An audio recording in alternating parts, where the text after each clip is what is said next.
Hello friends, this is Jitendra Baghel और आज हम पढ़ेंगे अध्याय 11 कक्षा 10वीं का गणित, जिसका नाम है वृत्तों से संबंधित क्षेत्रफल या एरिया रिलेटेड टू सर्कल। देखिए, हम जानते हैं कि एक वृत्त होता है। एक वृत्त एक वृत्त है, मान लो ये एक वृत्त है, इसका ये केंद्र है। तो अभी तक हमने ये जाना है कि वृत्त का जो क्षेत्रफल होता है, वृत्त का क्षेत्रफल, ये जानते हैं वृत्त का क्षेत्रफल होता है पाई आर स्क्वायर। और वृत्त की परिधि परिधि वृत्त की परिधि बराबर होता है 2 पाई आर। यहाँ पे जो आर है वो इसकी त्रिज्या है, इस वृत्त की जो त्रिज्या है वो क्या है, आर है। तो ये वृत्त का क्षेत्रफल पाई आर स्क्वायर और वृत्त की परिधि 2 पाई आर। अब जानते हैं वृत्त का क्षेत्रफल होता क्या है। ये जो वृत्त बनाया है इसके अंदर जितनी भी जगह है इसको वृत्त का क्षेत्रफल कहते हैं। और वृत्त की परिधि, ये जो इसके आउटर बाउंड्री है, जो बाहर वाली बाउंड्री है, उसको वृत्त की परिधि कहते हैं। ये हम हमारा बेसिक नॉलेज है, मतलब 9th स्तर तक हम पढ़ चुके हैं। इस चैप्टर में हम जानेंगे वृत्तों से संबंधित और इस वृत्त के अंदर अन्य चीजें आती हैं, जो त्रिज्याओं से घिरा क्षेत्रफल होता है, जीवा से घिरा क्षेत्र होता है, उसको क्या कहते हैं। चलिए देखते हैं।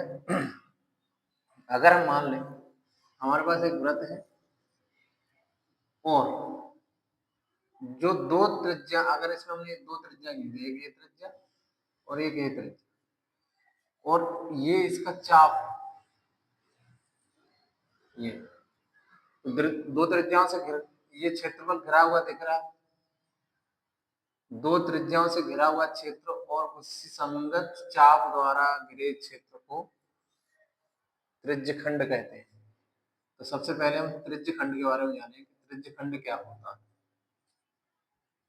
त्रिज्यखंड त्रिज्यखंड क्या होता है।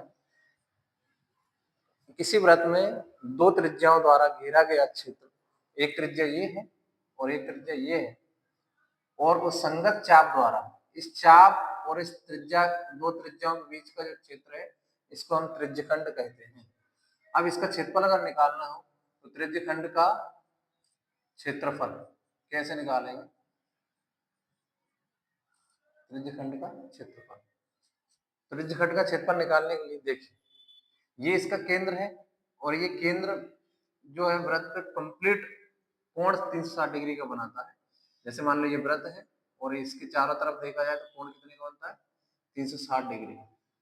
अगर हम देखें इसमें कुछ ना कुछ तो कोण बन रहा होगा। ये अगर इस थोड़ी देर के लिए इसको मान लिया जाए कि इस वृत्त की जो त्रिज्या है उसकी लंबाई आर है तथा जो कोण बन रहा है वो थीटा है, तो इस त्रिज्यखंड का क्षेत्रफल का फॉर्मूला बनेगा त्रिज्यखंड का क्षेत्रफल थीटा यानी कोण बटे 360, क्योंकि ये पूरा कोण 360 का है, तो 360 में इतना जो हिस्सा है वो थीटा है, तो थीटा बटे 360 गुणा क्षेत्रफल की बात कर रहे हैं, तो पूरे वृत्त का क्षेत्रफल क्या होता है, पाई आर स्क्वायर। तो पाई आर स्क्वायर ये त्रिज्यखंड का क्षेत्रफल बना। इसी प्रकार इस चाप की अगर लंबाई की बात करें, इस चाप की लंबाई क्या होगा, क्योंकि चाप की लंबाई चाप की लंबाई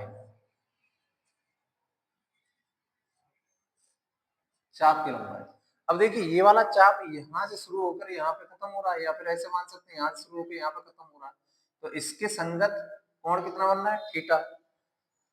तो थीटा बटे 360 इंटू, और इस चाप की लंबाई के लिए पूरी परिधि है, परिधि का ये टुकड़ा है, इसलिए यहाँ पे हम 2 पाई आर यानी परिधि लिख देंगे। थीटा बटे 360 गुणा 2 पाई आर, ये होता है चाप की लंबाई का सूत्र, और ये त्रिज्यखंड के क्षेत्रफल का सूत्र है। अब हम जानेंगे वृत्तखंड क्या होता है। वृत्तखंड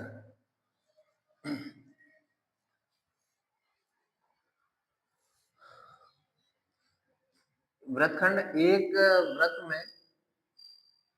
वृत्त में किसी जीवा द्वारा मान लो यहाँ पे एक जीवा है, जीवा द्वारा और संगत चाप द्वारा घेरा गया क्षेत्र को वृत्तखंड कहते हैं। ये चाप है और ये जीवा है, इसके द्वारा घेरा गया क्षेत्र ये दिख रहा है हमको,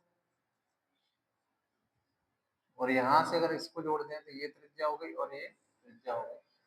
तो अगर हम इसका नाम O दे दें और इसका नाम B दे दें, ए नाम दे दें और इसका नाम B दे दें, और इस बिंदु को मान लो P नाम दे दें, तो OAPB ये तो एक त्रिज्यखंड बन रहा है, और यहाँ देखें APB ये बन रहा है वृत्तखंड। तो वृत्तखंड क्या होता है? इसी वृत्त में एक जीवा द्वारा तथा संगत चाप द्वारा घेरे गए क्षेत्र को वृत्तखंड कहते हैं। इसी प्रकार हम यहाँ देखें त्रिज्यखंड, तो एक वृत्त में दो त्रिज्याओं तथा संगत चाप द्वारा घेरे गए खंड को या घेरे गए क्षेत्र को त्रिज्यखंड का क्षेत्रफल कहते हैं। तो वृत्तखंड, अब यहाँ वृत्तखंड के लिए वृत्तखंड का क्षेत्रफल का फॉर्मूला भी लिख लेते हैं। वृत्तखंड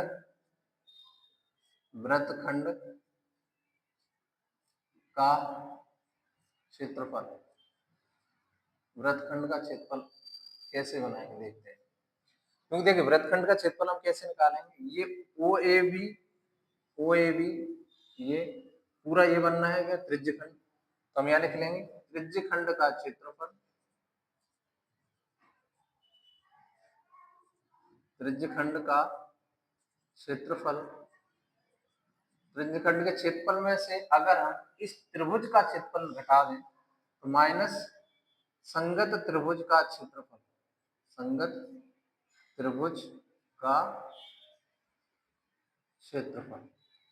त्रिज्यखंड के क्षेत्रफल में से इसका त्रिभुज का क्षेत्रफल घटा देंगे तो हमको वृत्तखंड का क्षेत्रफल मिल जाएगा। तो इसके लिए हम लिख सकते हैं त्रिज्यखंड का क्षेत्रफल क्या होता है, ये होता है θ/360 इंटू पाई आर स्क्वायर, और माइनस ये त्रिभुज AO जो बन रहा है, माइनस त्रिभुज AOB का क्षेत्रफल। इस तरीके से हम वृत्तखंड का क्षेत्रफल भी निकाल सकते हैं। और एक चीज और देख लेते हैं कि यहाँ अगर इस वृत्त में ये त्रिज्यखंड बन रहा है और ये एक वृत्तखंड बन रहा है, तो इसके अलावा जितना हिस्सा जो बच रहा है, ये ऊपर वाला जो ये वाला कोण बन रहा है, मान लो ये कोण अल्फा है, तो ये भी एक प्रकार का वृत्त त्रिज्यखंड बन रहा है, तो ये वाला दीर्घ त्रिज्यखंड कहा जाएगा। दीर्घ मतलब बड़ा, और ये वाला लघु त्रिज्यखंड, लघु मतलब छोटा, लघु त्रिज्यखंड। ऐसे इसमें इस जीवा AB द्वारा इतना क्षेत्र घेरा गया और कुछ बड़ा वाला ये पूरा क्षेत्र घेरा गया, तो इसको हम लघु वृत्तखंड कहेंगे। लघु वृत्तखंड का क्षेत्रफल, लघु वृत्तखंड ये, और ये पूरा जो बड़ा वाला बचा ये दीर्घ वृत्तखंड,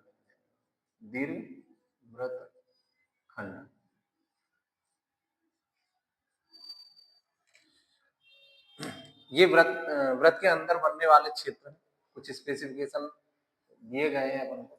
यहाँ देखो वृत्त का क्षेत्रफल हम जानते थे, वृत्त का क्षेत्रफल हो रहा है पाई आर स्क्वायर, वृत्तीय परिधि 2 पाई आर, त्रिज्यखंड का क्षेत्रफल θ/360 पाई आर स्क्वायर, चाप की लंबाई θ/360 2 पाई आर। वृत्तखंड का क्षेत्रफल, त्रिज्यखंड के क्षेत्रफल में से संगत त्रिभुज का क्षेत्रफल घटा देंगे तो हमको वृत्तखंड का क्षेत्रफल मिल जाएगा। इस चैप्टर में इसी संबंधित हमें क्वेश्चन करने हैं, इस क्वेश्चन के बारे में अगले वीडियो में जानेंगे। Okay, thank you.